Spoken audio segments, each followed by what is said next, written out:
Assalamualaikum warahmatullahi wabarakatuh. Waalaikumsalam warahmatullahi wabarakatuh. Ingat cerita dalam kitab Durratun Nasihin. Saya ulang lagi cerita ini untuk sugesti. Ada buajingan tengik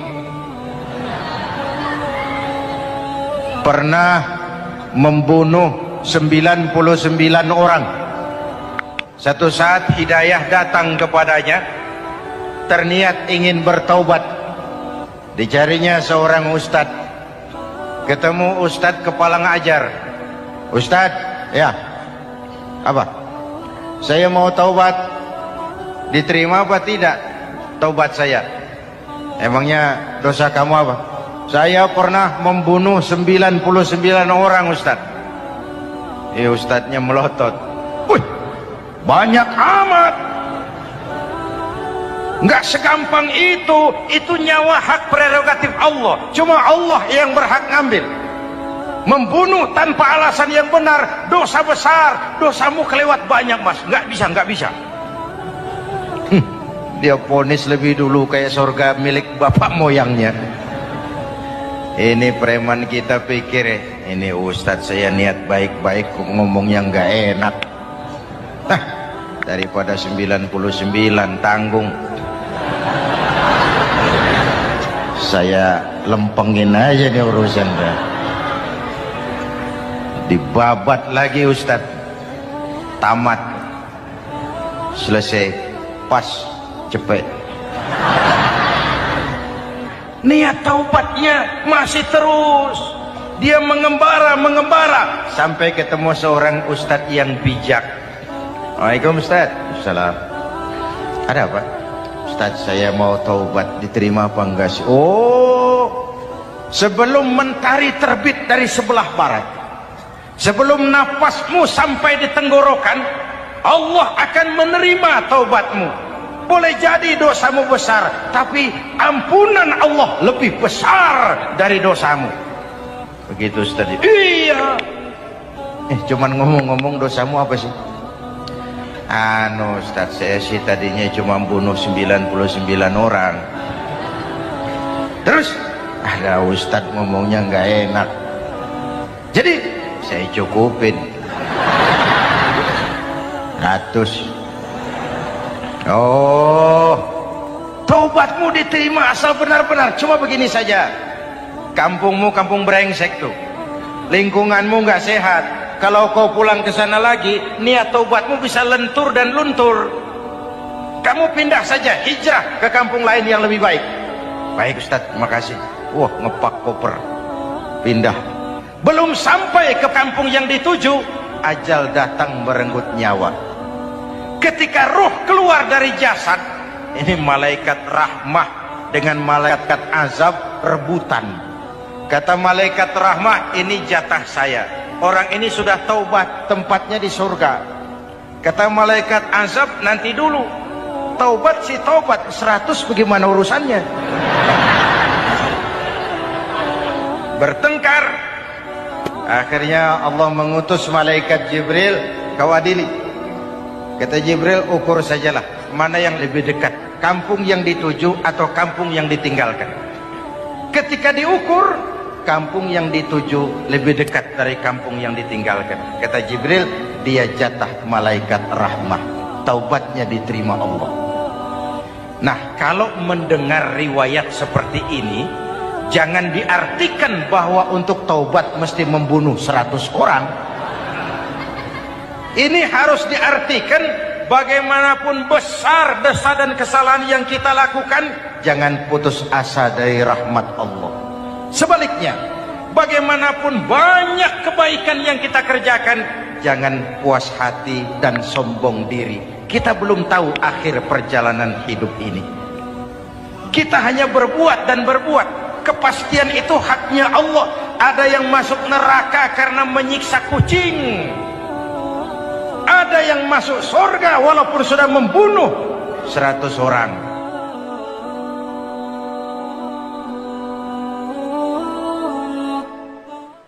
Belum pernah Allah menciptakan makhluk seindah manusia, sesempurna manusia. Belum pernah. Itu di Ragunan makhluk Allah puluhan ribu. Bandingin nama kita, bagus mana?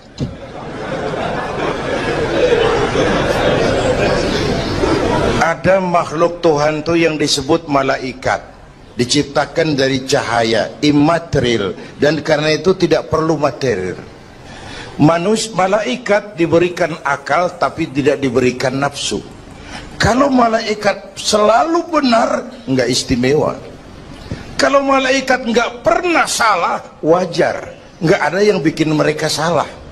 Material nggak perlu, seksual nggak perlu, sama duit budek, sama perempuan kagak open. Malaikat. Sebaliknya ada makhluk Allah yang namanya binatang, diberikan otak tapi tidak diberikan akal. Mereka hanya diberi nafsu. Sapi kalau dia ngelihat rumput, nggak usah nanya ini rumput halal apa haram, nggak usah. Ayam jago kalau sudah datang syahwatnya, nggak usah nengok ini banyak orang apa enggak, nggak usah. Dan itu wajar binatang.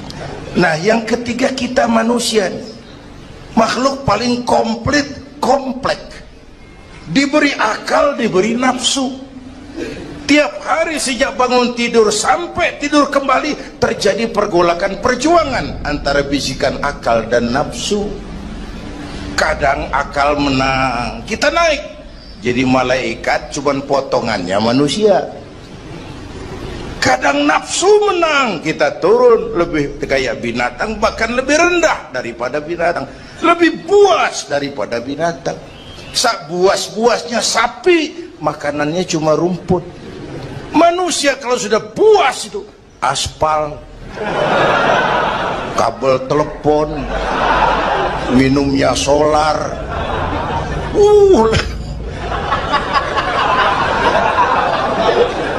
lebih buas dari binatang sekalipun.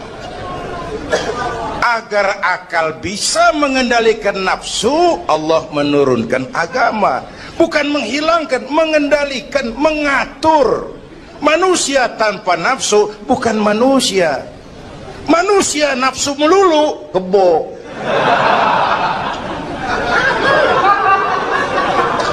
Islam nih, agama nih nggak ngilangin nafsu, ngatur supaya sesuatu pada tempatnya. Jangankan hidup berkehidupan, pakai kopiah saja mesti ada caranya tuh. Ya, ada cara ceramah ya gini, dagang miringin dikit, main gaple begini.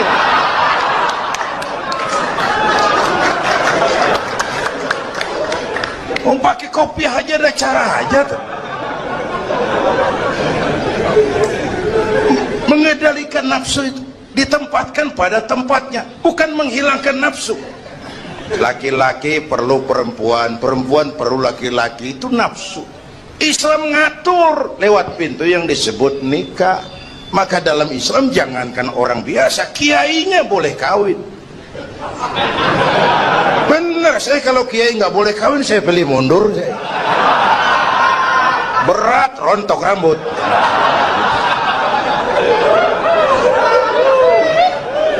Ngatur.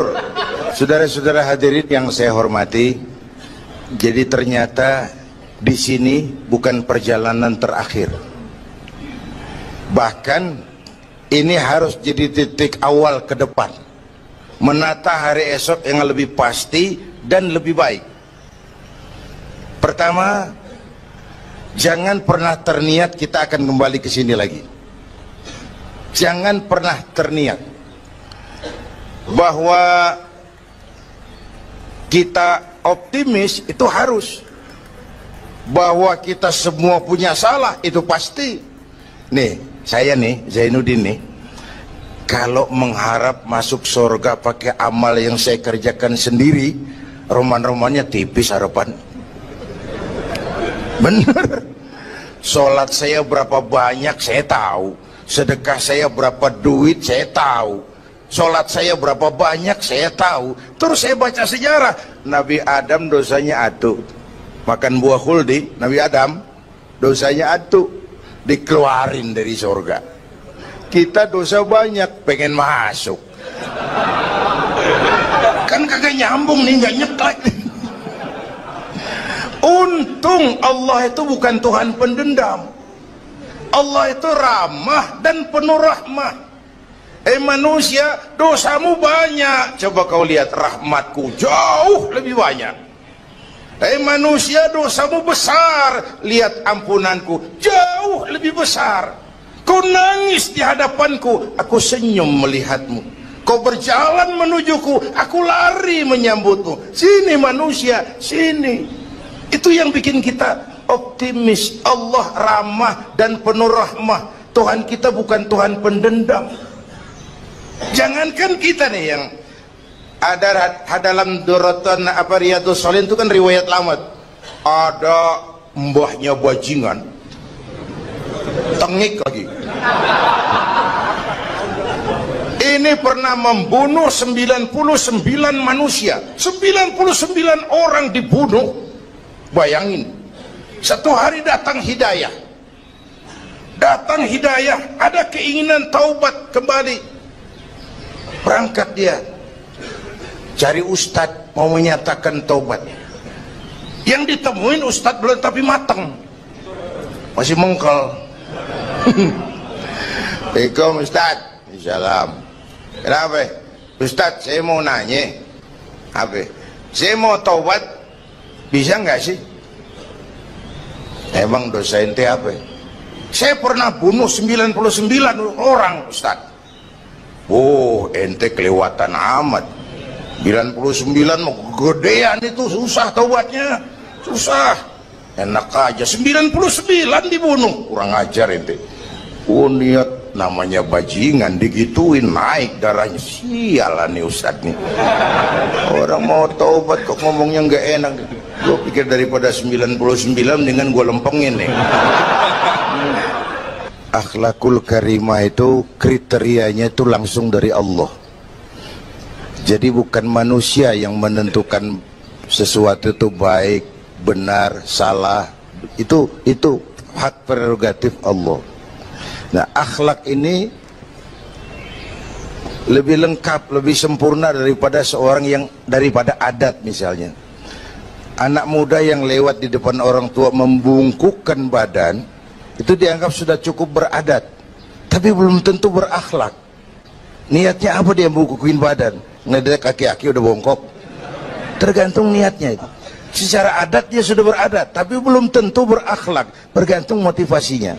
Oleh sebab itu dalam Islam, akhlak itu 3. Pertama, akhlak kepada Tuhan. Ini yang terpenting dan ini pondasi. Akhlak kepada Tuhan itu intinya 2. Jangan menyekutukannya dengan sesuatu pun, jangan menyembah kecuali hanya kepadanya. Itu berakhlak apa tidak kita kepada Tuhan, kelihatan dari 2 ini. Jangan menyekutukannya dengan sesuatu, jangan menyembah kecuali hanya kepadanya. Itu sumber nilai akhlak. Jangan menyekutukan Tuhan dengan terang-terangan atau remeng-remeng. Kadang-kadang kita terang-terangan enggak, remeng-remeng kejebak. Gue entak pakai cincin ini nih, tuh cincin dah. Gue entak pakai cincin ini nih. Jangan anak perawan, nenek-nenek lihat gue lemes. Nenek-nenek ya lemes. Nah, jangan menyembah kecuali hanya kepadanya. 1. Yang kedua, akhlak kepada sesama. Baik sesama muslim, non-muslim, dan seterusnya. Yang ketiga, akhlak kepada lingkungan. Dia mau pohon ini kan kita harus berakhlak. Sama air kita harus berakhlak. Satu saat kampung saya banjir, saya ngomong sama engkong saya, "Kong banjir kong." Kata engkong saya, "Biarin, bukan salah air, habis salah lo." Salah kita bagaimana? Lah lo tempat air lo tempatin. Yang punya tempat datang dia kagak ngerti, ini tempat gua di sini nggak beda lo. Banjir. Artinya apa? Di Jakarta ini kita nggak ngasih tempat buat air, pantas dong dia ngayap kemana-mana. Al-Quran mengajarkan wa tilkal ayyamu nudawiluha bainan nas. Hari itu kami putar di antara manusia. Tidak ada yang tetap. Segalanya pasti berubah. Sehingga para filosof bilang yang tetap adalah perubahan. Yang tetap adalah perubahan. Ada saat datang, ada saat pergi. Ada hari dilantik, ada saat menyerahkan jabatan. Ada saat berdiri, ada waktunya duduk. Semua datang dan pergi silih berganti. Dalam proses perubahan itu sering terjadi pergeseran nilai. Ya Bu? Apaan? Serius banget. Emang kudu serius. Dalam perubahan itu sering terjadi yang disebut pergeseran nilai. Sebab apa? Sebab Al-Quran sudah memberikan indikasi. Kalla innal insana la yatgha ar-ra'ahus taghna. Manusia sering lupa diri apabila melihat dia berada dalam posisi yang mapan. Baik kemapanan itu karena kemampuan intelektual, karena kekuatan materi, atau karena faktor kekuasaan. Dikala itu orang sering lentur dan luntur, mengalami proses degradasi. Banyak orang tadinya dengan lantang teriak berantas korupsi, ganyang korupsi, cuma karena belum dapat kesempatan. Begitu dapat kesempatan, korupsinya lebih gila dari yang diteriakin. Ada nggak yang model begitu? Di luar negeri. Di luar negeri, luarnya lagi malah. Terjadi proses degradasi. Makanya saya sih ngarepin ini menteri-menteri kabinet baru kayak kemarin dilantik, DPR baru, saya ngarepin waktu dilantik tuh baca doanya nawaitu sauma godin. Niat puasa dulu deh. Ini negara lagi kurang tapi bagus, ekonomi masih gonjang ganjing, rakyat masih Senin Kemis. Nawaitu sauma godin dulu deh. Nunda dulu, nunda tempe boleh abis maghrib. Nunda entaran. Tahu boleh abis maghrib. Menteri mau naik mobil mewah boleh, ntar kalau ekonomi udah mendingan, rakyat napasnya udah pada lega. Nawaitu saum, ini malah dilantik malah Allahumma lakasumtu. Doa buka puasa yang dibaca habis rakus semua jadi.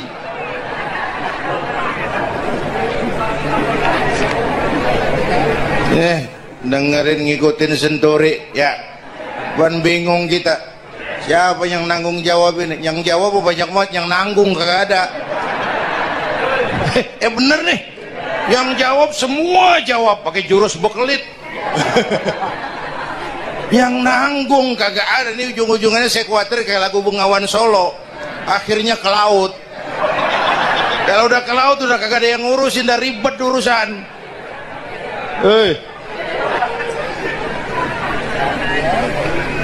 Kita ini sekarang banyak yang merasa pinter tapi tidak pinter merasa. Akibat era informasi kita banyak tahu tapi nggak tahu banyak. Coba dong, siapa aja ngomong apa aja diomongin, begitu dia dalemin gue juga katanya. Banyak tahu tapi nggak tahu banyak. Merasa pinter tapi nggak pinter merasa. Orang tuh kalau merasa pinter yang timbul keangkuhan, tapi kalau pinter merasa yang timbul kebijakan. Ayolah, nah itu sama godin sebentar kok, nunggu maghrib deh. Kalau ekonomi udah beres, rakyat hidupnya udah rada mapan, itu menteri mau pakai mobil mbahnya mewah, masa bodo amat. Ya, dong menteri-menteri di Inggris harga mobil dinasnya 200 jutaan, padahal Inggris yang bikin Rolls Royce, Inggris bikin mobil Bentley, Inggris bikin mobil Aston Martin. Aston Martin itu merek parfum apa mobil pakai? Hah? Merek parfum apa mobil? Merek mobil bang. Itu Aston Martin yang dipakai James Bond itu. Oh iya iya, iya. Punya pakai? Gue juga katanya.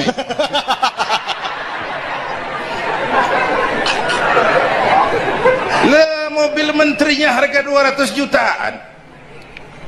Menteri-menteri Malaysia pakai mobil Proton Saga, produknya sendiri. Kita 1,3 miliar. Mudah-mudahan mobil dinas baru ini bisa meningkatkan kinerja saya, kata seorang menteri. Dodol. Apa hubungannya mobil mewah sama kinerja? Apa hubungannya mobil mewah sama kinerja? Kalau memang mental bajai, biar naik Mercy juga selandang-selandang nggak karu-karuan. Mental. Dan ini saya mau bicara, kita perlu stabilitas temperatur batin atas terjadinya perubahan yang membawa pergeseran nilai. Kita harus kayak ikan di laut. Ibu tahu ikan di laut? Tahu? Itu katanya ikan di laut udah Kristen semua. Sebab yang paling gedenya paus.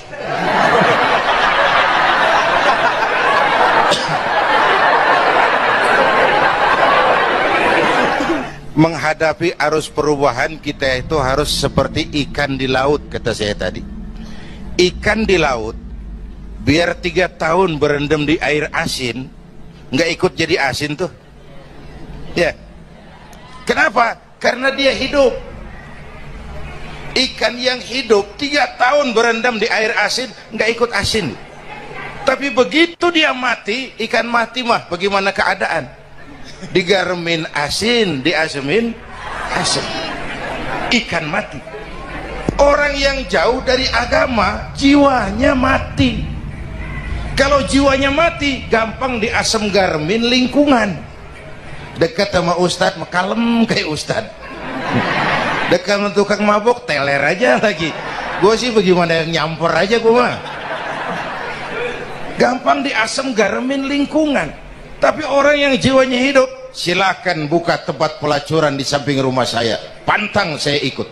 Silakan buka tempat judi di depan rumah saya, nggak bakalan saya ikut. Silakan buka minuman keras di belakang rumah saya, nggak bakalan saya ikut. Jiwanya hidup. Dan jiwa akan hidup kalau agama hidup di hati kita. Kita tidak bisa menghindari perubahan. Kita tidak bisa menghindari arus persaingan. Sekarang ini jangankan dagang, jadi kiai juga kalau nggak sanggup bersaing. Ini bahasa kasar tapi jujur. Curhat. Karena sekarang orang hidup di zaman banyak pilihan. Pergeseran nilai pas. Alif bawah alif depan u a e u mim da semata dalapan talam depan lu mata lu. Berasa.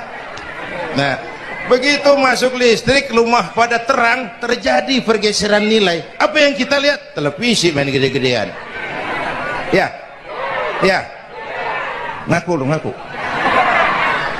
Suara Al-Quran sepi. Jangankan yang baca Barzanji, yang apal sifat 20, yang baca Quran pun sepi. Ini pergeseran nilai. Dulu sosial kontrol tajam, Pak. Orang peduli sama lingkungan. Dulu, sekarang lu gue. Ya. Ya. Dulu kalau ada anak gadis hamil di luar nikah, aib, malu selebar kampung. Sekarang makanan hari-hari. Benar-benar nih. Ibu-ibu lebih menghargai selingkuh daripada poligami. Ayo ngaku, ngaku. Yang bapaknya senyumnya lebar banget nih Pak. Yang bapak. Terjadi pergeseran nilai.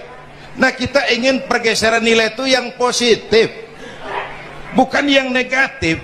Nah, supaya bisa kita harus punya filter. Ini kan abad entertain, Pak. Orang pandai membangun pencitraan sekarang ini.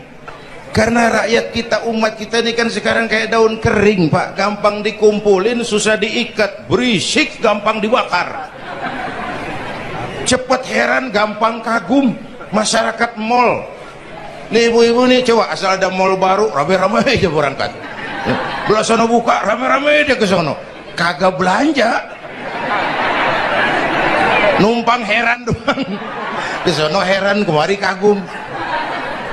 Ini dimanfaatkan oleh ahli entertain, pandai membungkus, membangun opini, membangun pencitraan. Maka kita harus punya filter. Menghadapi arus perubahan harus punya stabilitas temperatur batin. Apa konsepsi dasarnya? Agama, Bu. Kekuasaan kalau jatuh ke tangan orang beriman aman. Ilmu kalau jatuh ke tangan orang beriman manfaat. Harta kalau jatuh ke tangan orang beriman manfaat, rahmatan lil. Tapi kekuasaan jatuh di tangan orang yang jauh dari iman. Fir'aun kan dulunya cuman raja, Bang, cuman kelamaan jadi raja nggak ada yang nandingin, akhirnya lupa daratan, ngaku jadi Tuhan. Ana rabbukumul a'la, aku Tuhanmu yang paling tinggi katanya. Dihadapi oleh Musa. Dulu mah adu sihir, sekarang pan adu konsep. Itu cuman beda versi aja. Dulu adu sihir, sekarang adu visi dan misi. Polanya sama. Begitu orang tuh dikenal dari visi dan misinya. Akhirnya Fir'aun mengangkat diri jadi Tuhan, ditenggelamkan di Laut Merah. Begitu udah cengap-cengap napas sampai tenggorokan baru amantu bi Rabbi Musa wa Harun. Aduh, kalau begini saya juga percaya sama Tuhannya Musa. Udah mau mati. Walaikal maut, gemes banget, dikedukin lumpur, dijubulin, mampus loh. Kemarin kemana udah gini hari baru beriman. Kekayaan kalau jatuh di tangan orang yang jauh dari iman, yang muncul korun, lupa diri, lupa daratan, masuk dalam kategori kalla innal insana la yatgha ar-ra'ahu istaghna. Maka dalam pada itu kita bersyukur Majelis Ulama memberikan fatwa yang berkenaan dengan perubahan-perubahan yang terjadi di tengah-tengah kita, supaya kita ini punya pagar, supaya kita punya benteng ada yang kita pegang. Dan yang memberikan fatwa juga Majelis Ulama, bukan seorang tuh, majelis, lalu terdiri dari berbagai macam proses pertimbangan. Nggak sembari ngelamun di bawah pohon jambu tuh nyusun fatwa tuh. Saya perlu sampaikan ini sebab orang kan harus hati-hati. Memang ada hadis, barang siapa yang berijtihad lalu ijtihadnya benar dapat 2 pahala. Kalau ijtihadnya salah dia dapat 1 pahala. Manijtahada, man di sini bukan lil itlaq, bukan siapa saja. Barang siapa lalu siapa saja, nggak beres urusan. Barang siapa yang memenuhi persyaratan untuk berijtihad lalu dia berijtihad, itu yang kalau salah dapat 2, kalau salah dapat 1, kalau benar dapat 2. Jadi manijtama'a fihi syurutul ijtihad, bukan man lil itlaq lalu siapa saja boleh berijtihad lalu lahir fatwa yang aneh-aneh. Tetapi sungguh pun demikian, fatwa Majelis Ulama itu tidak bersifat mengikat. Ini yang bijaksananya. Tuh dalam Al-Quran, Pak, Bu, balik lagi ke ceramah nih. Dalam Al-Quran Allah itu maha bijaksana. Kapan? Coba. Kalau surga disediakan untuk orang yang tidak punya dosa, sepi surga. Ya. Nih, ayo jujur nih. Ada nggak yang kagak punya dosa di sini? Nggak ada. Untung Allah bilang apa?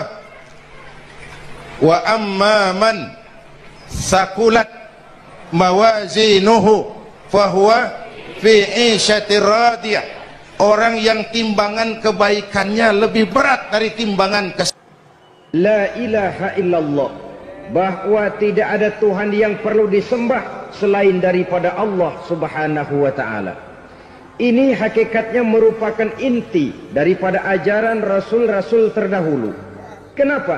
Seluruh rasul bersumber dari satu sumber yang sama, yaitu dari Allah Subhanahu wa ta'ala. Maka prinsip ajaran ketuhanan yang mereka bawa tentu saja sama. Nabi Adam mengajarkan la ilaha illallah, Nabi Nuh mengajarkan la ilaha illallah, cuma tentu sambungannya Nuh Rasulullah. Nabi Ibrahim mengajarkan la ilaha illallah, Ibrahim Rasulullah. Nabi Musa mengajarkan la ilaha illallah, Musa Rasulullah. Bahkan Nabi Isa mengajarkan la ilaha illallah, Isa Rasulullah.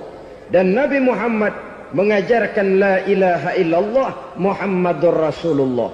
Akhlak manusia kepada Allah dengan menanamkan tauhid. Jadi kalau ingin berakhlak yang benar kepada Allah, jaga tauhid, pegang teguh akidah.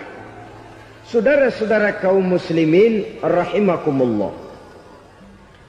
Lawan daripada tauhid adalah kufur.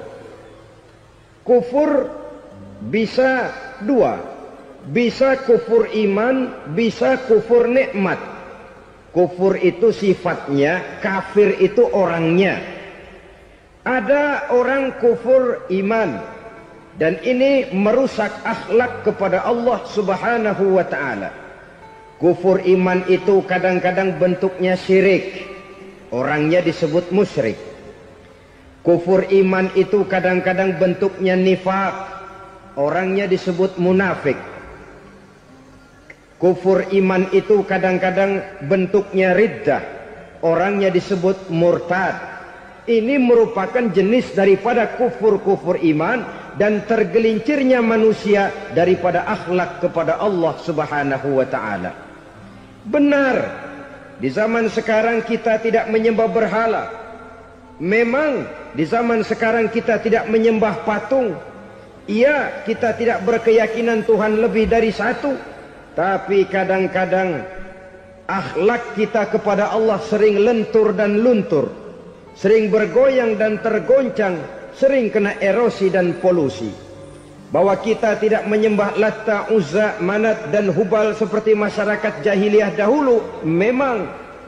Tapi Latta zaman sekarang, Uzza zaman sekarang, Manat dan Hubal di zaman sekarang, berhala-berhala di abad kita sekarang ini kadang-kadang bernama harta, kadang-kadang bernama wanita, kadang-kadang bernama tahta, mungkin juga bernama Toyota.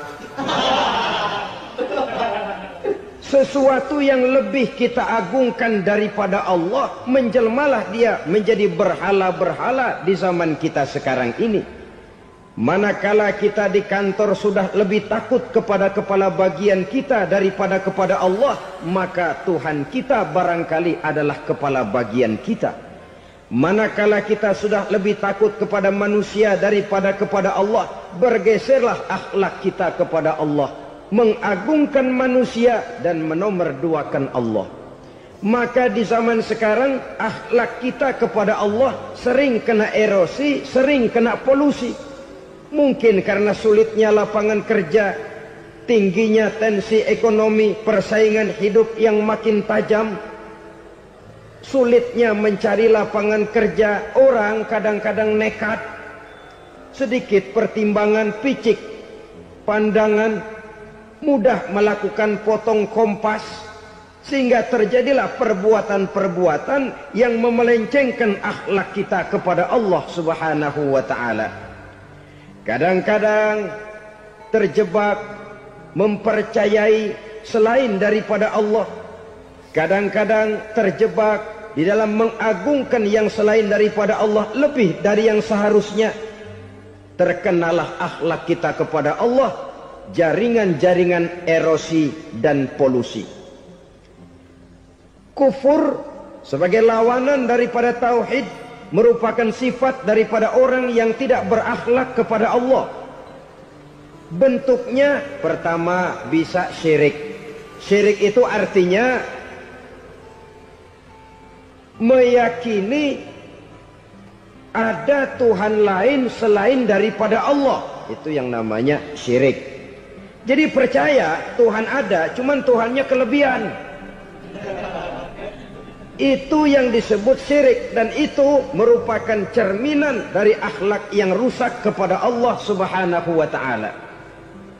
Berkeyakinan Tuhan lebih dari satu, berkeyakinan bahwa Tuhan itu beranak atau diperanakkan, atau mengagungkan sesuatu sama dengan Allah, atau menjadikan yang selain Allah sebagai tujuan akhir daripada perjalanan kehidupan ini, maka itu sudah terjebak kita dalam musyrik.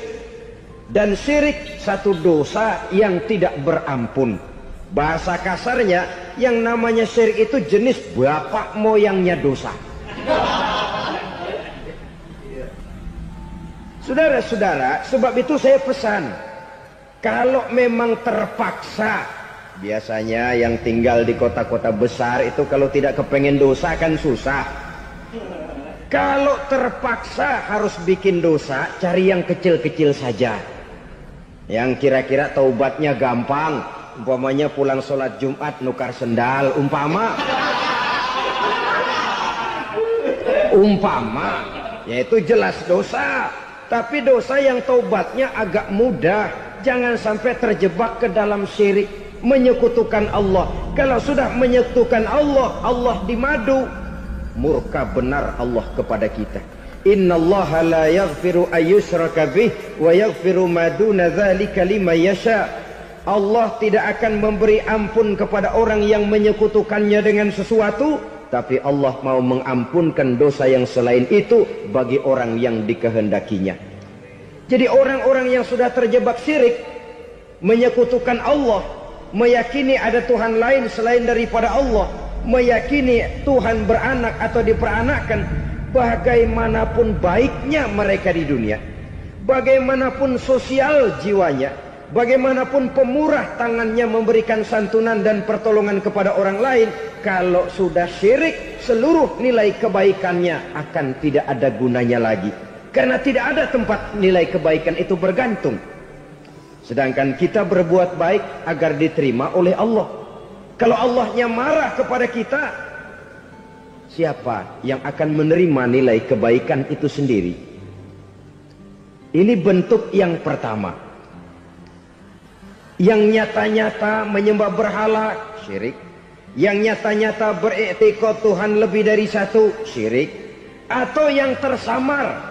Yang tersamar itu yang sering jadi penyakit kita. Saya sejak ada perkutut ini di rumah, perkutut. Saudara-saudara, yang merusak akhlak kepada Allah, yang merusak tauhid setelah syirik, bisa juga berbentuk nifak. Nifak itu sifatnya, orang yang punya sifat nifak disebut munafik. Asal katanya dari nafakun.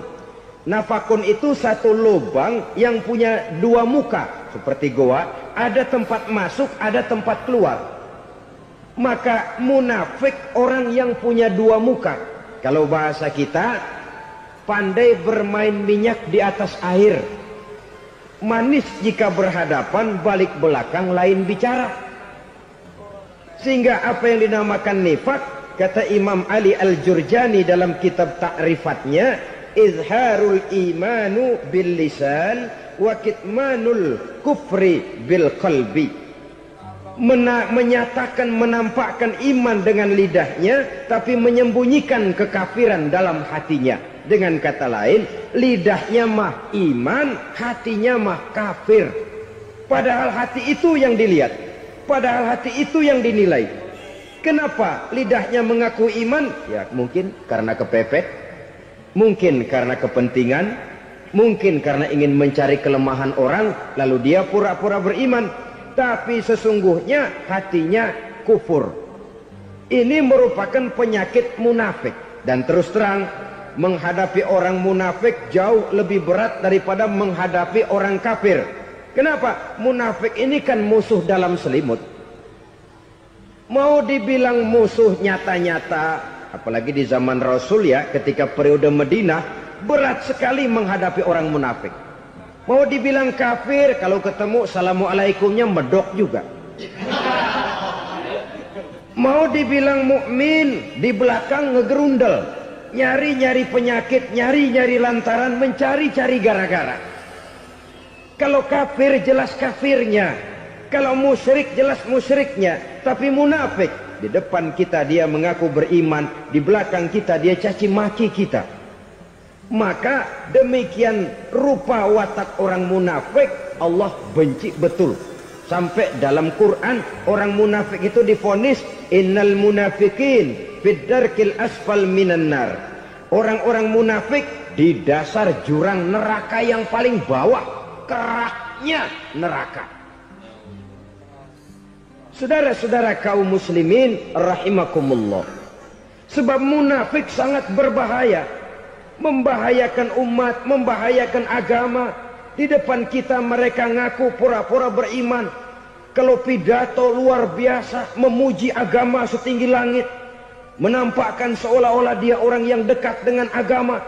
Saudara-saudara, agama penting, agama mutlak. Tapi yang ngomong begitu agamanya apa? Remeng-remeng.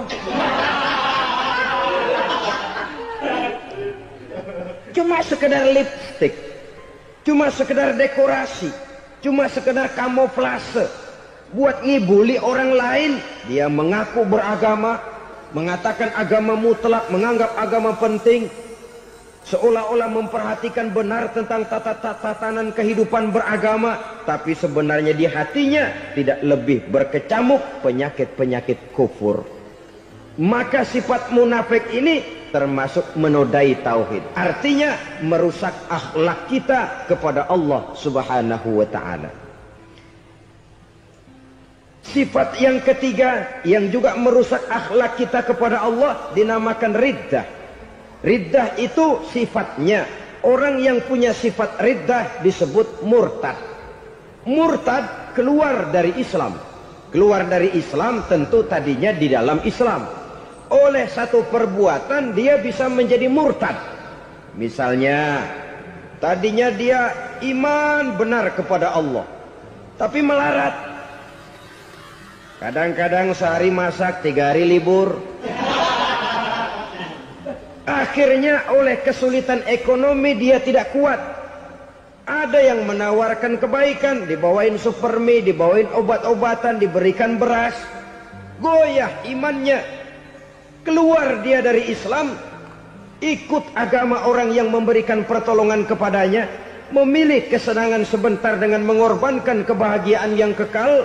Maka orang semacam itu riddah sifatnya, murtad orangnya, keluar dari Islam.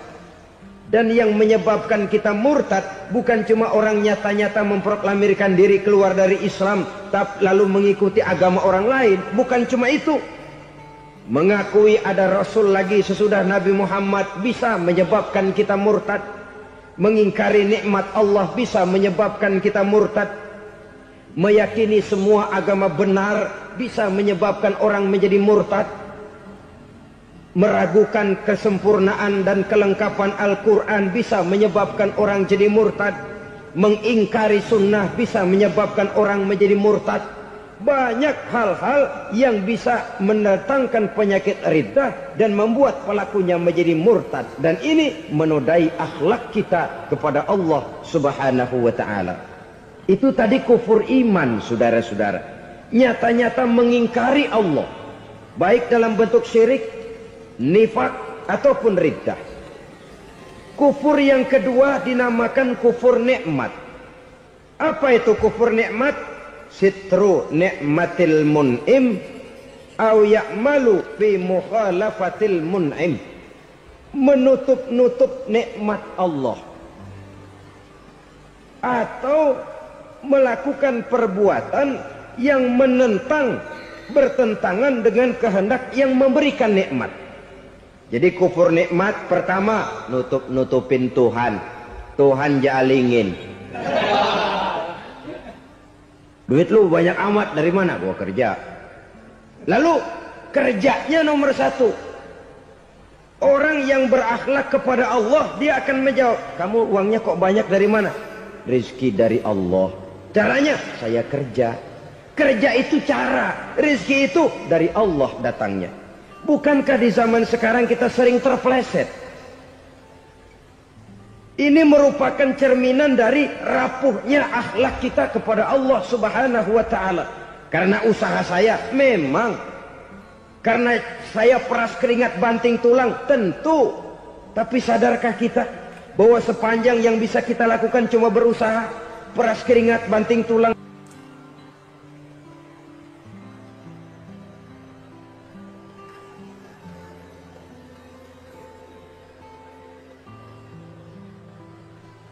Soal rizki, soal jodoh, soal maut. Kitakah yang mengatur? Kitakah yang menentukan? Subhanallah.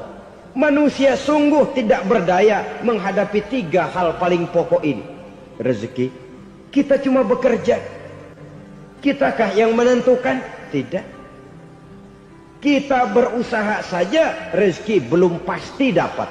Apalagi kalau kita tidak berusaha. Jangan terjebak dalam fatalisme. Belum perang udah nyerah. Emang dasar rezeki datangnya dari Tuhan, gak usah kerja, dan ntar juga kalau dia datang. Dari mana datangnya? Kerja saja belum tentu dapat rezeki, apalagi kalau tidak kerja. Yang jelas usaha perlu kepastian, itu urusan Allah. Ini akhlak kepada Allah Subhanahu wa ta'ala. Jodoh juga begitu. Kita berusaha, kita berupaya, Allah menghendaki lain jadinya. Maut juga begitu. Siapa sih yang pengen ngadepi maut? Siapa sih yang pengen mati? Siapa sih yang pengen ketemu malaikat Israel? Tidak seorang pun kalau ditanya, kecuali mereka yang putus asa ya. Kalau otaknya masih normal, mau mati mesti belakangan dulu udah dikit. Tapi yang satu itu saudara, kalau dia sudah datang, tenaga mana yang bisa menolak? Kalau dia sudah berkunjung, kekuatan mana yang bisa menghindar? Kalau dia sudah ingin bertemu, kemana kita bisa melarikan diri? Manusia sepanjang yang dia lakukan hanya berusaha, tapi kepastian, ketentuan dari Allah Subhanahu wa ta'ala. Orang yang kufur nikmat, nutupin Allah. Dia merasa rezekinya adalah mutlak peras keringatnya. Seolah-olah Allah nggak punya peranan apa-apa di situ. Oh, ini kan saya bisa rumah begini karena saya kerja keras. Oh, ini mobil saya begini saya kerja keras. Peras keringat, banting tulang, keras.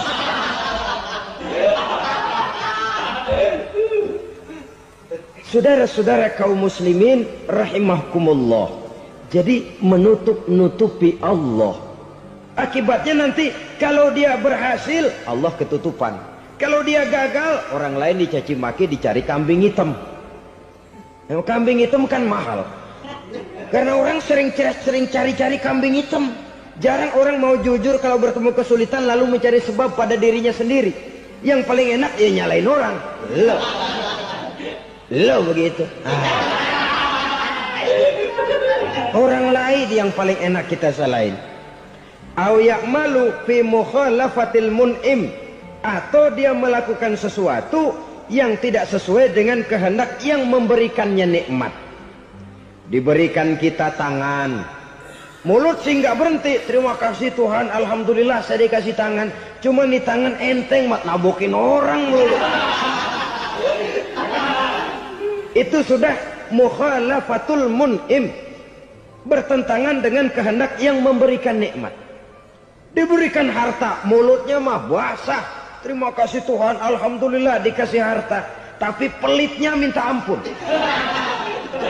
Kikir, koret, medit. Ini juga termasuk kufur nikmat. Mempergunakan suatu nikmat bertentangan dengan kehendak daripada yang memberikan nikmat itu sendiri. Saudara-saudara kaum muslimin rahimakumullah. Oleh karenanya kufur iman memang lebih bahaya daripada kufur nikmat. Tapi jangan lupa, kufur nikmat bisa menyeret orang kepada kufur iman. Nah kalau Allah udah dialingin, Tuhan sudah dinomor duain, lama-lama kenapa dia tidak mendewakan dirinya sendiri? Mendewakan pangkatnya, mendewa-dewakan otaknya, mendewa-dewakan kemampuannya. Pada awalnya dia memang cuma kufur nikmat, tapi lambat laun kalau ini tidak diobati secara pasti orang akan mengarah kepada kufur iman. Bisa berbentuk syirik, bisa berbentuk nifak, bisa berbentuk riddah. Saudara-saudara, oleh karena itu menjaga akhlak kepada Allah mutlak penting. Sebab apa? Kita tidak berakhlak kepada manusia saja, kita dikucilkan dari pergaulan. Kalau kita tidak berakhlak kepada Allah, dikucilkan oleh Allah. Hadis qudsi menyatakan, man lam yashkur ala na'ma'i wa lam yasbir ala bala'i falyakhruj min tahtis samai falyatlub rabban siwaya. Kata Allah, siapa orang yang tidak mau bersyukur terhadap nikmat yang aku berikan kepadanya dan tidak mau sabar terhadap ujian yang aku berikan kepadanya, falyakhruj min tahtis samai, persilahkan saja keluar dari kolong langitku, waliyatlub rabban siwaya, tolong cari Tuhan lain selain daripada aku.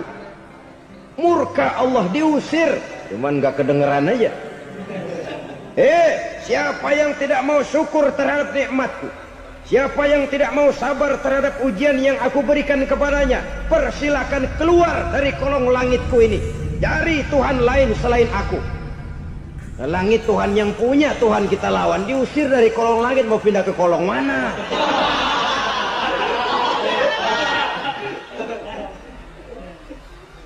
Jadi jangan merasa kufur nikmat kan enteng. Iya, kelihatannya begitu, tidak sebahaya kufur iman. Tapi kufur nikmat ini merupakan anak tangga yang kalau kita sudah mulai naik, kita akan naik terus sampai kepada tingkat di mana kita mengalami kufur iman. Kalau sudah ke sana, maka akhlak kita kepada Allah terkenalah erosi, terkena polusi, hancur akhlak kepada Allah, dan itulah sumber kesengsaraan abadi. Kalau cuma kita tidak berakhlak kepada manusia, barangkali resikonya cuma kehidupan di dunia ini. Mungkin juga ada kehidupan akhirat. Tapi kalau sudah tidak berakhlak kepada Allah, dunia akhirat kita rugi dan celaka.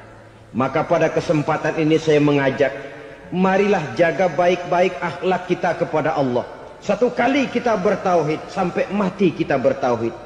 Satu kali la ilaha illallah, jangan tergelincir lagi kita keluar daripada kalimat itu. Satu kali kita bertuhankan Allah, jangan bertuhan yang lain selain daripada Allah. Jangan sekutukan Allah, jangan samakan Allah dengan sesuatu, jangan mengangkat yang lain sama agungnya dengan Allah. Sebab dengan demikian kita seolah-olah sudah mengotori akhlak kita kepada Allah Subhanahu wa ta'ala. Saudara hadirin yang saya hormati, jadi oleh karenanya akhlak kita kepada Allah merupakan basis daripada kehidupan beragama. Kalau itu sudah mulai rapuh, mulai terkena erosi dan polusi, mulai rusak, dikhawatirkan nanti nilai ibadah kita kepada Allah juga akan turut ambruk karenanya.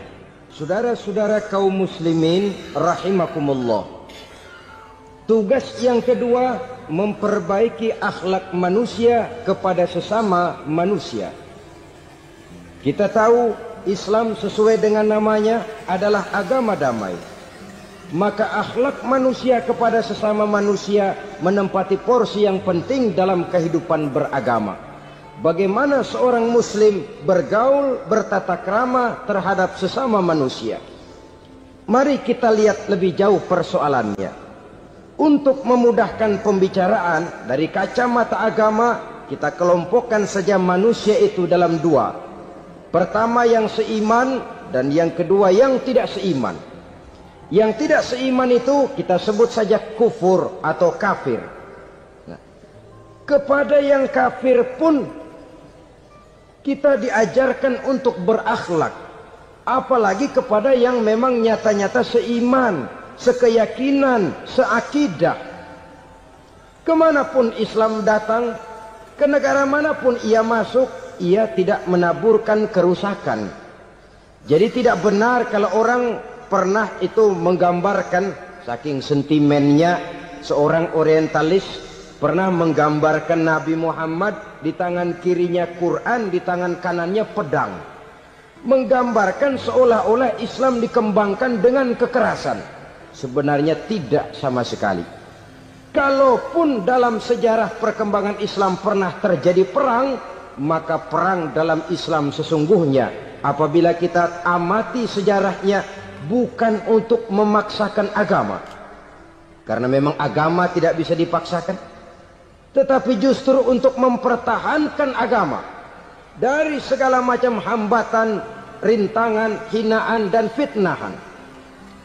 Tapi kemanapun yang jelas Islam masuk, dia tidak pernah membuat kekacauan, kerusuhan ataupun penghancuran. Candi Prambanan bahkan dipugar, Gereja-gereja tidak ada yang dihancurkan oleh umat Islam. Kenapa? Islam agama damai.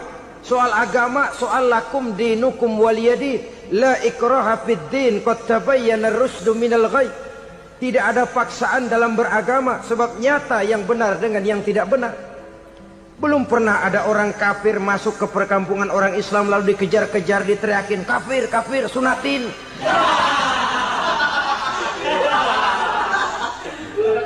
Belum pernah. Kenapa? Islam menghormati orang lain agama. Nah, yang kafir ini macam-macam, saudara. Ada kafir harbi. Nah, ini kafir kerok. Ini kafir yang nyata-nyata memproklamirkan permusuhan kepada umat Islam. Nyata-nyata mengganggu ketenangan umat Islam. Kafir yang seperti ini yang boleh diperangi. Misalnya kita mau sembahyang Jumat dijagain, nggak boleh sembahyang Jumat, getok palanya. Kafir harbi artinya tantangan perang datang dari mereka, bukan kita yang mulai, mereka yang buka front. Prinsipnya umat Islam tidak boleh mencari-cari musuh, tapi pun tidak boleh lari kalau ketemu musuh. Musuh jangan dicari, ketemu jangan lari. Karena itu kesan seolah-olah umat Islam ini teroris, umat Islam ini destroyer, umat Islam ini sering menimbulkan keonaran, kerusakan. Sungguh satu fitnahan yang sangat keji. Umat Islam adalah umat yang cinta damai. Islam di masa perkembangannya masuki Eropa melalui Selat Gibraltar, Jabal Tariq, memasuki Spanyol. Islam tidak pernah meruntuhkan gereja. Islam tidak pernah membunuh orang-orang Nasrani. Bahkan Islam mewariskan peradaban dan kebudayaan yang begitu tinggi nilainya di bidang ilmu pengetahuan. Sampai ketika itu Barat banyak mengkaji ilmu pengetahuan dari dunia Islam. Buku-buku berbahasa Arab diterjemahkan ke bahasa Yunani, dipelajari oleh para cendekiawan di negeri Barat sana. Mereka mengambil manfaat yang banyak dari masuknya Islam ke Eropa. Sementara gereja tetap berdiri dengan megahnya. Kuil-kuil tempat peribadatan tidak satupun yang diusik-usik. Kenapa? Islam agama yang cinta damai. Asal dia tidak diganggu, asal kehormatannya tidak dihinakan. Jadi kafir harbi, kafir yang nyata-nyata nantang perang, ngajak berkelahi. Itu kafir yang nyari penyakit. Kafir harbi ini boleh diperangi dengan catatan mereka yang memang mulai. Yang kedua kafir zimmi. Kafir zimmi, kafir yang hidup di tengah mayoritas muslim, tapi mereka mau hidup dengan aman, damai, tenang. Mereka wajib dilindungi. Bahkan Nabi pernah memberikan satu jaminan, man aza zimmiyan faqad azani. Siapa yang mengganggu orang kafir zimmi sama saja dengan mengganggu saya. Kehormatannya dijaga, harta bendanya dilindungi, anak istrinya pun dilindungi. Dan ini jadi kenyataan. Saudara bisa lihat di negara-negara yang mayoritas penduduknya beragama Islam, orang-orang kafir di luar Islam hidup dengan tenang, aman, damai. Di Saudi Arabia, di luar tanah haram, di luar Mekah dan Madinah, banyak orang-orang kafir mencari nafkah. Mereka tenang, aman, dilindungi undang-undang. Begitu di Mesir, begitu di negara Indonesia yang berdasarkan Pancasila ini. Kehidupan beragama menimbulkan gairah, rukun, tenang, aman, damai, sepanjang tidak saling ganggu, tidak saling usik, menghargai orang yang sudah beragama, tidak menjadikan penganut suatu agama sebagai sasaran dari dakwah agama lainnya. Saudara-saudara kaum muslimin rahimakumullah. Jadi memang oleh Al-Quran kita dianjurkan asyidda 'alal kuffar ruhama bainahum. Tegas kepada orang kafir, kasih sayang kepada sesama muslim. Tapi tegas bukanlah berarti marah-marahan, bukan berarti musuh-musuhan, bukan ngajaki perang. Tegas dalam arti punya garis tentang kehidupan beragama, lakum dinukum waliyadin. Soal kehidupan sosial, mari kerjasama. Bangun jalan, ayo rame-rame. Siskamling, mari bebarengan. bikin puskesmas, mari sama-sama. Tapi kalau sudah soal agama, itu tidak perlu ada toleransi agama. Yang perlu toleransi antar umat beragama. Kalau umatnya mau kerjasama silakan, tapi tidak menyangkut soal ibadah. Jangan kerjasama di bidang ibadah. Itu kerjasama yang salah pasang, saudara-saudara. Sehingga dengan demikian toleransi adalah menyangkut kehidupan antar umat beragama.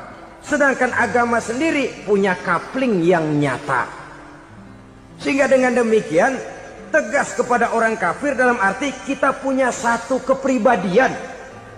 Tidak ngambang. Enggak, lalu kalau ditanya orang, sebenarnya agama lu apa sih? Ah, gua mah gimana musimnya aja. Agama pakai musim kayak rambutan.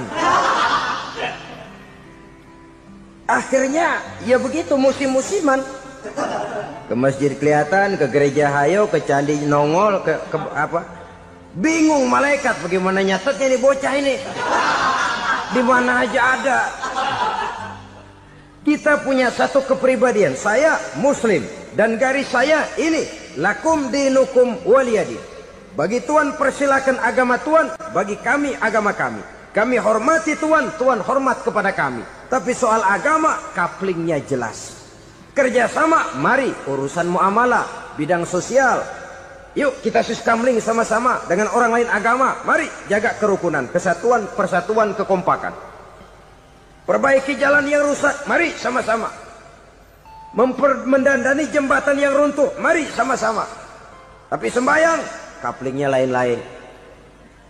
Sebab Nabi juga dulu pernah ditawarkan begitu loh sama kafir jahiliyah dulu, Quraisy itu. Sudah Muhammad, sekarang begini saja, kita join aja daripada marah-marahan. Hari ini saya oke, menyembah Tuhanmu Allah. Besok gantian kamu menyembah Tuhan kita, Latta, Uzza, Manat dan Hubal. Turun, qul ya ayyuhal kafirun la a'budu ma ta'budun. Soal ibadah couplingnya jelas, tidak boleh dicampur adukkan. Sebab kalau tidak, kita akan mulai kehilangan identitas diri. Dan disitulah krisis kehidupan keyakinan beragama dimulai. Dari krisis identitas. Hujan gede kan mulainya gerimis dulu. Di mana-mana ya gerimis dulu. Gerimis makin lama makin gede. Kita akan mulai dengan kehilangan identitas diri. Dari sana nanti kita malu mengakui keislaman kita. Kalau orang Islam malu mengakui keislamannya, ini kan ironi, menyedihkan. Ngakui Islamnya saja malu, menonjolkan keislamannya malu. Tidak ada rasa bangga beragama. Padahal ini modal dasar. Hanyalah dengan rasa bangga beragama kita lalu konsekuen. Bangga yang tidak konsekuen. Wah, pokoknya kan gua kan Islam. Agama yang paling benar. Tapi hidupnya sendiri jauh dari tuntunan Islam. Itu bangga yang tidak beralasan.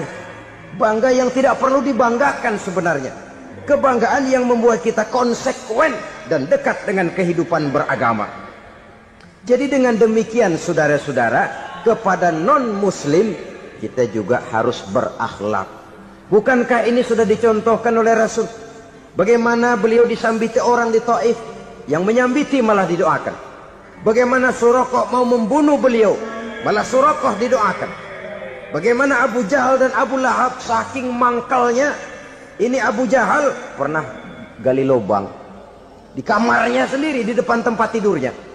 Setelah dia gali lubang, ditutupin pakai keraras korma. Lalu dia tarik selimut, belagak meriang. Dia pesan pesuruhnya, bilangin Muhammad encangnya meriang. Pamannya sakit, minta ditengokin. Nabi dengan segala husnuzonnya berangkat nengokin. Abu Jahal dari balik selimut ngintip. Ah, itu dia Muhammad, itu dia tuh. Dia tuh, masuk Dani, masuk. Mulai di jalan, seneng Abu Jahal. Ah, terus dah. Begitu ke pelosok, masuk ke lubang, gue pendem terus lalu. Memang niatnya mau mencelakakan Nabi. Sudah tinggal beberapa langkah lagi Nabi akan berjalan ke arah lubang itu. Malaikat Jibril ngasih tahu, Muhammad, Abu Jahal pamanmu cuma pura-pura sakit. Di depan tempat tidur itu ada lubang sudah dia gali untuk menjerumuskan kamu. Sudah, balik pulang. Balik badan Nabi. Sudah hampir mau melangkah, kakinya malah muter pulang. Abu Jahal yang lihat Nabi sudah hampir jatuh, nggak jadi, balik pulang. Lupa kalau lagi sakit. Udah Muhammad buruan sini. Ke pintu dia kejar, dia lupa sama lubang yang dia gali. Begitu dia kejar, dia yang kepelosok masuk ke dalamnya. Sejak saat itu ada pepatah, man hafara hufratan waqa'a fiha. Siapa yang suka nggali lubang, dia sendiri bakal terpelosok ke dalamnya. Jatuh dia ke lubang yang dia gali. Padahal ya paling banter 2 atau 3 meter paling dalam. Dari dalam lubang itu dia teriak-teriak, Muhammad, tolongin, pamanmu kecebur. Kasih tahu Muhammad, kasih tahu.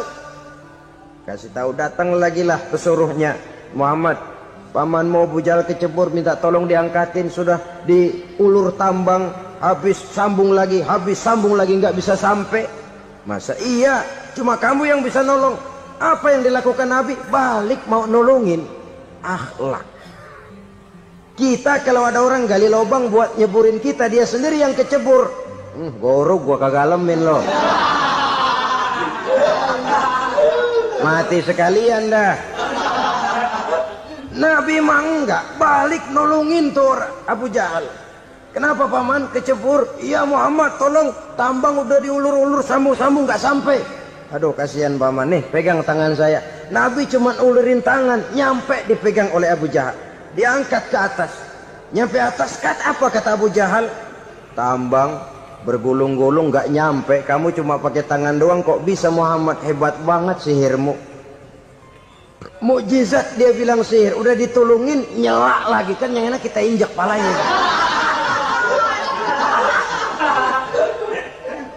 Orang dulu bilang wah katanya nolongin anjing kejepit, udah selesai ditolongin malah yang nolong digigit. Saudara hadirin yang saya hormati, kepada orang-orang kafir kita harus berakhlak, menghormati mereka, tidak memaksakan satu keyakinan dalam batas-batas yang ditolerir oleh agama, yaitu pada masalah-masalah sosial dan muamalah. Itu kepada non-muslim, apalagi kepada sesama muslim. Baik akhlak kepada orang tua, akhlak kepada guru, akhlak kepada jiran atau tetangga, itu semua termasuk dalam akhlak kepada sesama manusia. Akhlak kita kepada orang tua, kadang-kadang kita orang timur ini ketularan orang barat. Engkongnya dianggap CS. Salaman main kedet aja, halo kong. Engkongnya bahalo dibengong. Saudara-saudara kaum muslimin rahimakumullah, akhlak yang tua kepada yang muda, akhlak yang muda kepada yang tua, kepada jiran dan tetangga, kepada sanak famili dan handai tolan, pendeknya kepada sesama muslim. Tetangga ada haknya, ada hak tetangga yang kalau kita berakhlak itu harus dipenuhi. Contoh kecil, kalau saya beli radio, itu saya dong boleh berpikir, ini radio saya beli pakai uang saya setel di rumah saya, sekeras-kerasnya ada apa sama orang lain? Radio gua, yang beli gua pakai duit gua, gue setel di rumah gue, ada urusan apa sama orang lain? Itu kalau menurut saya. Tapi tetangga sebelah saya kan bisa juga ngomong begitu. Mata gue, yang ngantuk gue tidur di rumah gue, kenapa suara radio lu masuk kemari? Ketika itulah lalu kebebasan saya nyetel radio dibatasi oleh kebebasan tetangga saya yang mau tidur. Ini sudah akhlak namanya. Umpamanya lagi ada Nabi ajarkan, iza tobakhta maraqatan fa'akthir ma'aha wa ta'ahad jiranaka. Kalau kamu masak sayur, banyakin kuahnya, bagiin tetangga kamu. Bukan bagiannya itu yang jadi soal, tapi akhlak kepada tetangga. Udah tahu tetangganya kelaparan, diseksa, goreng ikan asin, se-RW baunya ngayap, kembang kempis orang nungguin. Saudara hadirin ma'asyiral muslimin rahimakumullah, Jadi dengan demikian, kalau sudah kembali kepada orang-orang yang nilai imannya sama dengan kita, apapun organisasinya, apapun baju yang mereka pakai, kaos yang mereka pakai, jaket yang mereka pakai, kalau sudah seakidah, seiman, jaga akhlak kita. Pendapat boleh berbeda, kaos boleh tidak sama, jaket boleh beraneka warna, bendera boleh beragam-ragam, tapi ukhuwah Islamiyah ini utamakan.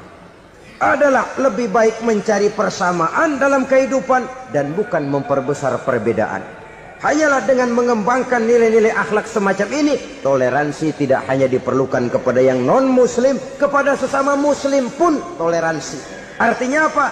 Jangan memponis amalan orang lain. Yang usoli, yang tidak usoli, berjalanlah menurut keyakinannya masing-masing. Jangan lalu memponis, itu namanya nggak toleransi.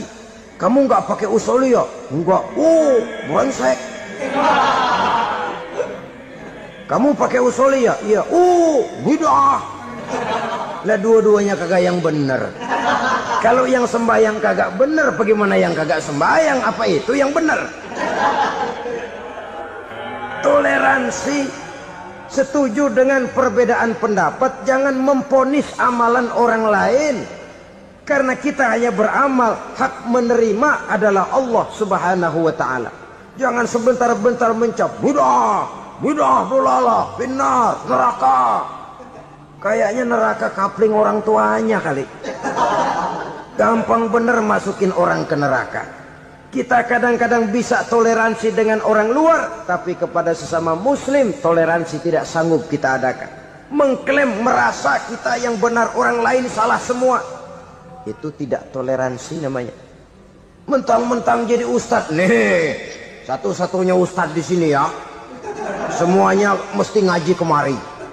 Kalau nggak ngaji kemari Islamnya kurang tapi benar.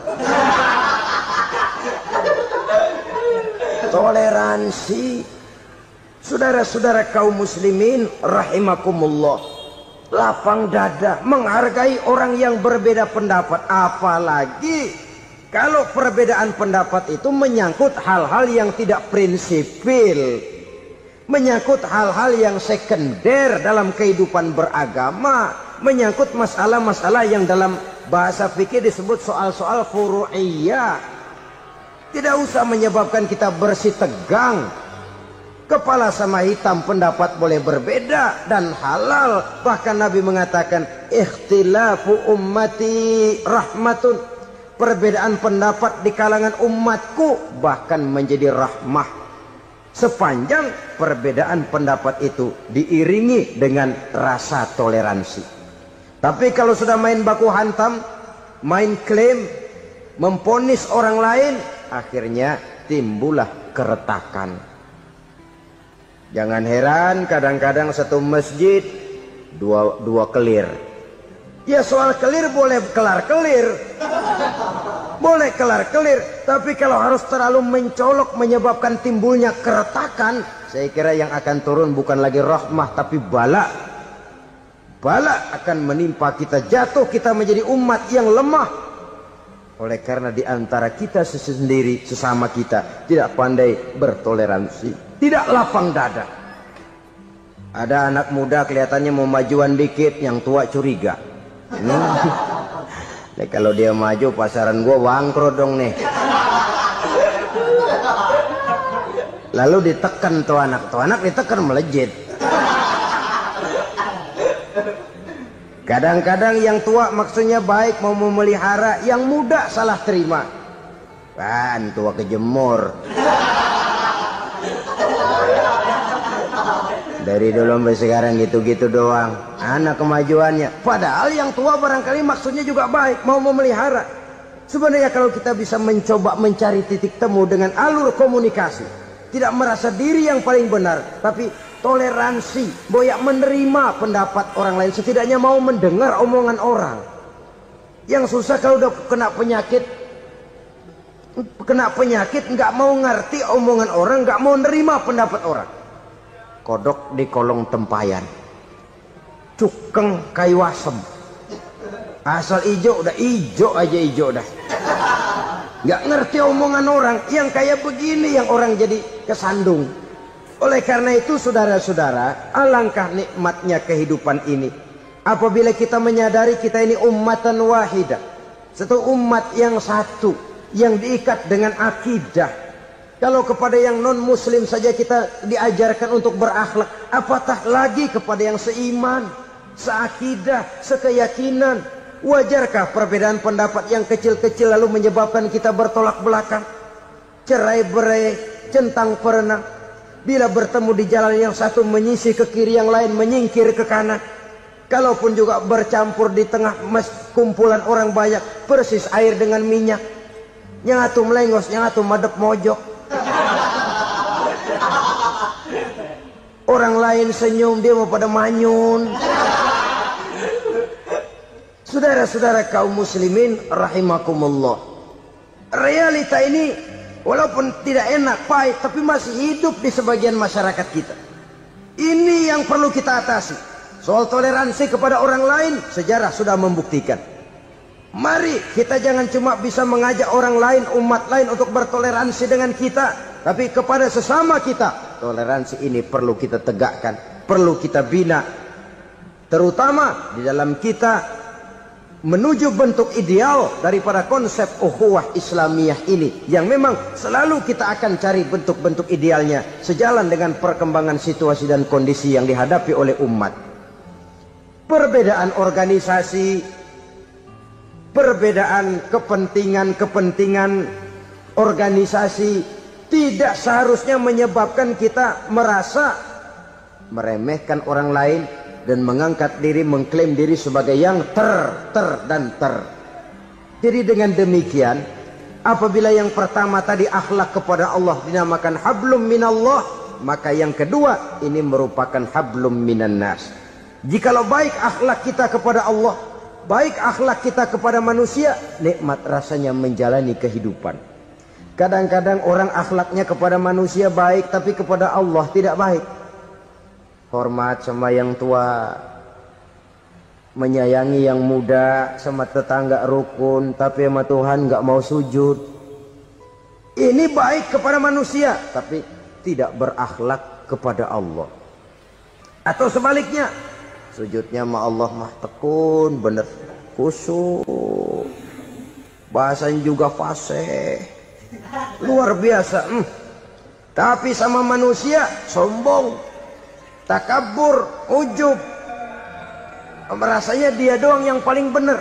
Sebab iblis itu ya, itu kadang-kadang datang lewat hati, dan memang selalu markasnya di situ. Kalau dia tidak bisa menggoda kita dengan yang lain, dia tumbuhkan sifat ujub. Dia bisikin, wah memang di kampung ini yang paling banyak ibadahnya ente, yang lain mana, lihat tuh kerocok semua. Lalu di hati orang itu tertanam sifat iya ya. Nah, tatkala iya ya, dia sudah terkena serangan iblis. Akhirnya apa? Orang lain diremehin. Asalnya kagak mau sembahyang, ya diajak salaman dan najis aja dah. Ketemu juga mukanya ditekuk 4. Akhirnya bukan ngajak, malah ngenyek, ngina. Lah orang dihina makin jauh, makin tidak tersentuh. Bukan cara itu yang diajarkan oleh Rasul. Bahwa orang tidak mau sholat, tugas kita mengajak. Soal dia tidak sholat, ya itu dosa dia kepada Allah. Saudara-saudara kaum muslimin, ujub disuntikkan oleh iblis ke dalam hati kita. Sujudnya kepada Allah benar, tapi akhlaknya kepada sesama manusia, merasa paling benar sendirian, merasa orang lain salah semua. Pokoknya kalau di luar lingkungannya udah kagak bener aja udah bahaya. Saudara-saudara, ini juga penyakit yang disuntikan oleh iblis. Sebab iblis itu tipu dayanya luar biasa, strateginya lihai. Makin tinggi kualitas iman, ya makin berat upaya iblis untuk menjerumuskan kita. Karenanya saya mengajak, marilah kita bertoleransi. Baik kepada non-muslim, lebih-lebih lagi kepada sesama muslim yang kebetulan berbeda baju, berbeda kaos, berbeda organisasi, lain bendera yang dibawanya. tapi toleransi mari kita canangkan. Kita terikat oleh ukhuwah Islamiyah.